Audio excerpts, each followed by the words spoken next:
hapon sa inyong mga bata. Magandang hapon din po. Yan, mabuti naman.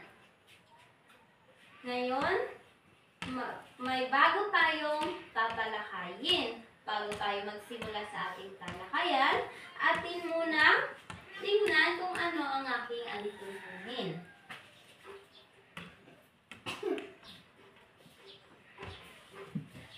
Ano nga ang aking alituntunin? May tandaan nyo lang ang tatlong M. Una, Makinig, makilahawak, magsasagot.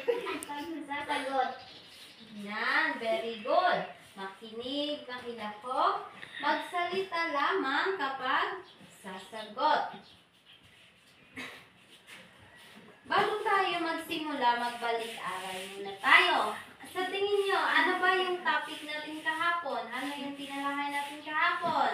Ma'am, ang tinalakay po natin hapon ay tungkol sa sektor ng industry. Very good.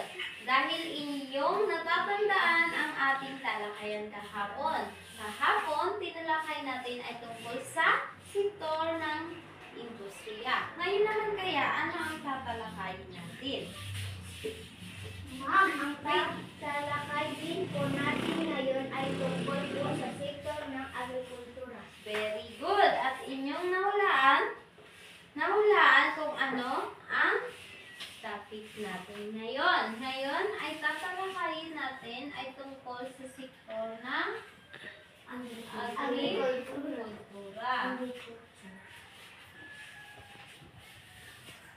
Bago tayo magtungo sa ating talakayan, ito muna ang ating layunin.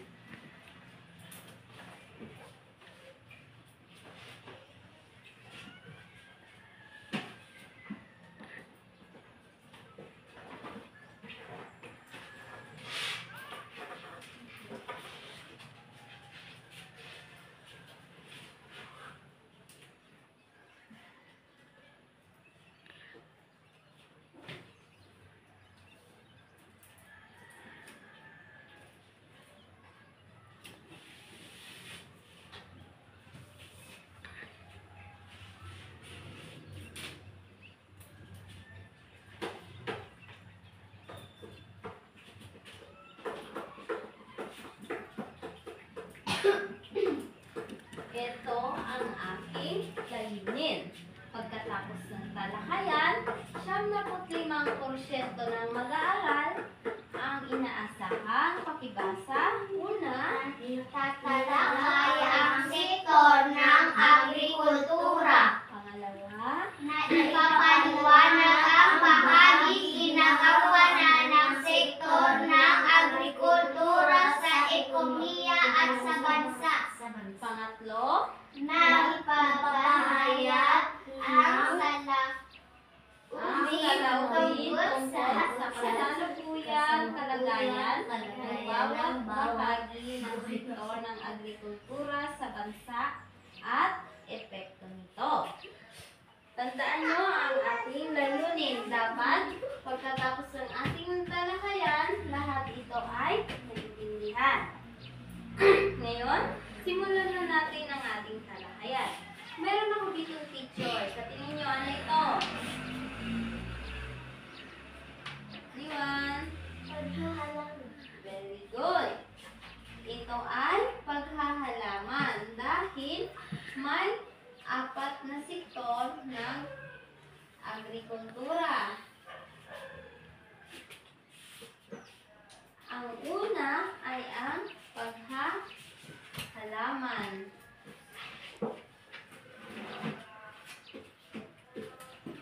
Una is paghahalaman. Ano kaya ang paghahalaman?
Pati ang mga pananim na gulay ay pwedeng mapabilang sa paghahalaman. Tandaan niyo yan ha. Ang sa paghahalaman kabilang din ang mga pagtatanim ng gulay. Ang mga pananim na ito ay karaniwang pinukonsumo sa loob at labas ng bansa. Bakit nasabi natin sa labas ng bansa? Dahil ang mga inaani nating mga gulay at mga nabanggit dito ay pwede natin i-export sa ibang bansa at yun ay nagdadagdag pa sa atin ng kita. Pangalawang sektor ng agrikultura. Ano kaya ito? Ma'am, paghahayupan. Yan, very good. Ito ay paghahayupan. Paano nyo nasabing paghahayupan ito? Bakit? Maraming Hayop. Yan, very good.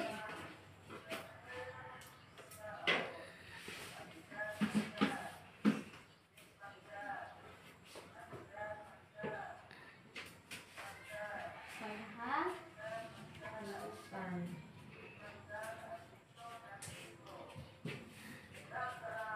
Ano naman kaya ang paghahayupan?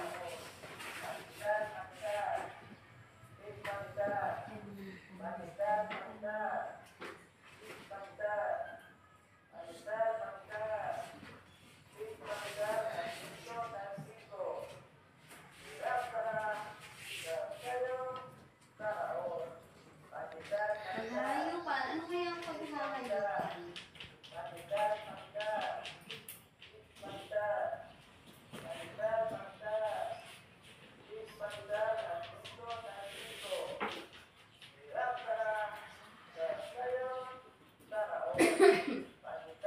Pakibasa nga nito ang pinakaunang meaning. Ito ay panghahayupan. Ito ay binubuo ng pag-aalaga ng kalabaw, baka, kambing, baboy, manok, pato, at iba pang hayop. Yan, very good. Ang paghahayupan ay binubuo daw ng pag-aalaga ng iba't ibang uri ng mga hayop. Kabilang dito ang kalabaw. Alam niyo naman yung kalabaw, di ba? Baka, kambing, baboy, manok, pato, at iba pang hayop. Ito ay nakakatulong ito sa pag-supply ng ating pangangailangan sa karne at ito rin ay gawaing pangkabuhayan na bibilangan ng ating mga tagapag-alaga ng hayop. Tama po. Ang paghahayupan ay nakakatulong sa ating upang dahil ito ay nagsusupply ng ating pagkain karne. Next is, ano kaya ito? Ang pangatlo, ito ay pangatlong uri ng sektor ng agrikultura. Ano kaya ito? Pangingisda. Very good. Ito ay pangingisda. Pangingisda.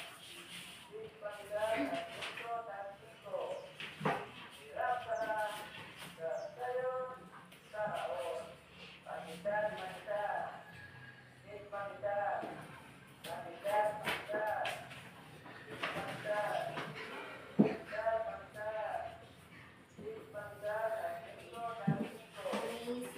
kaya ang pangingisda?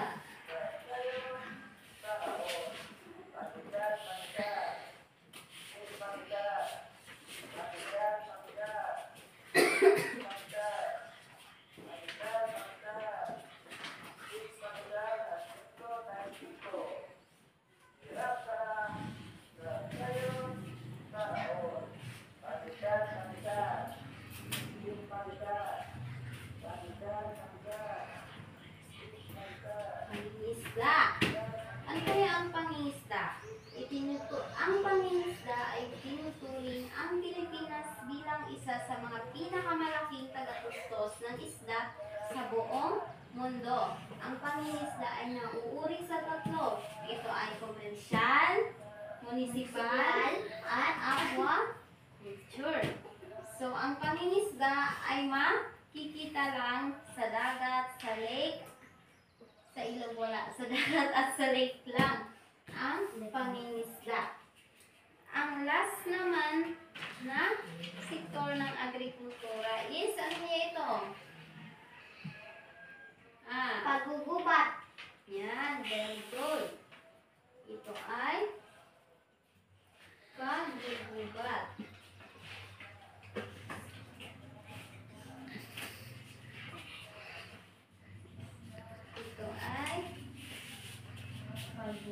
paggugubat. Ano kaya ang paggugubat?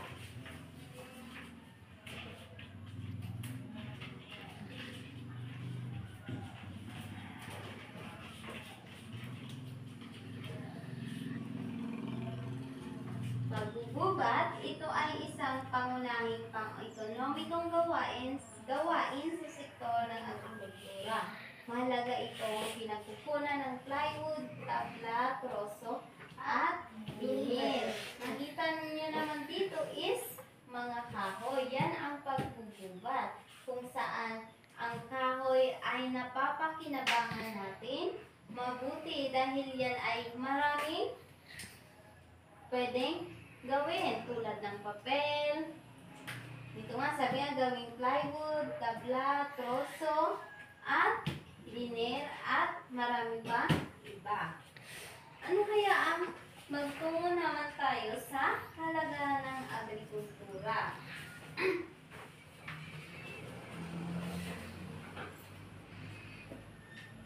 Wait lang.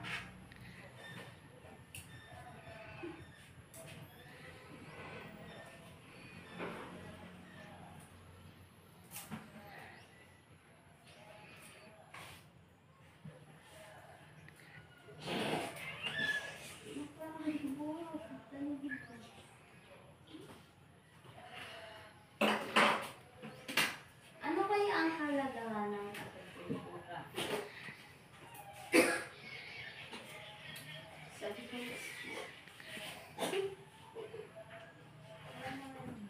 Winpulse mo daw yun. Yan. Next naman is kahalagahan ng agrikultura. Ano ang unang halaga ng agrikultura? Pakibasa nga, Rika Jane. Pinagmumulan ng mga hilaw Na na material. Tama. Unang kahalagahan ng agrikultura ay pinagmumula ng mga hilaw na material. Sunod is, pakibasa nga. pangunahing pinagmumulan ng pagkain ng mga mamamayan. Yan, very good. Ang sektor ng agrikultura ay pinagmumula ng pagkain natin, kung saan ang pagkain natin ay nanggagaling sa sektor ng agrikultura. Next is, Nagkakaloob ng hanap buhay yan, very good. Isa pang kahalagahan ng sektor ng agrikultura ay nagkakaloob ito ng hanap buhay. Nagbibigay ito sa atin ng hanap buhay sa mga tao. Last is pinanggagalingan ng dolyar. Pag sinabing pinanggagalingan is pera. It means pinagkikitaan natin ang sektor ng agrikultura. Last is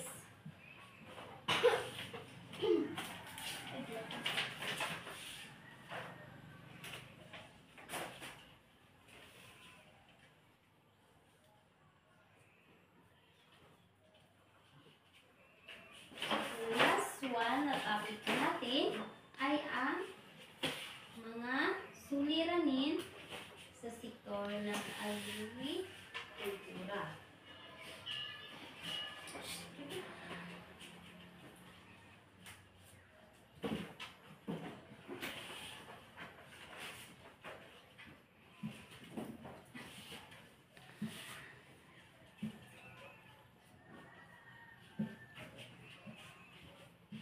Ano ang ating mga suliranin sa sektor ng agrikultura? Una is mababang presyo ng produktong agrikultural. Paano ito naapektuhan? Dahil pag yung presyo mababa, is mababa rin yung kita makukuha ng natin as a Pilipino. Pangalawa is kakulangan ng sapat sa infrastruktura at puhunan. Maraming magsasaka ang kulang sa puhunan, kaya maraming magsasaka ang pinanghihinaan ng loob. Pangatlo is kakulangan sa makabagong kagamitan kagamitan at teknolohiya. Pag sinabing kakulangan sa makabagong kagamitan at teknolohiya, di ba? Sa panahon ngayon is marami ng makabagong teknolohiya tulad ng iba't ibang kagamitan na ginagamitan lamang ng kuryente. Pang-apat is pagpalaganap ng sakit at peste. Minsan, sa sektor ng agrikultura, tulad sa paghahalaman, doon umaatake ang mga sakit at peste. At ang panglas is pagdagsa ng mga dayuhang produkto. Pag mas maraming dayuhang produkto ang ini-import sa ating bansa sa Pilipinas, mas nababawasan ang ating sektor ng agrikultura. Kaya mas bumababa ang ating kita. At yun lamang. Salamat. May natutunan ba kayo? Opo! Very good. Ano nga yung apat na sektor ng agrikultura? Una, paghahalaman. Pangalawa is Paghahayupan. pangatlo, Pangingisda. pang-apat, Pagbubuhat. magaling. Kayo nga ay nakikinig. At dun lamang, ito lamang ang ating talakayan. Salamat sa inyong pakikinig.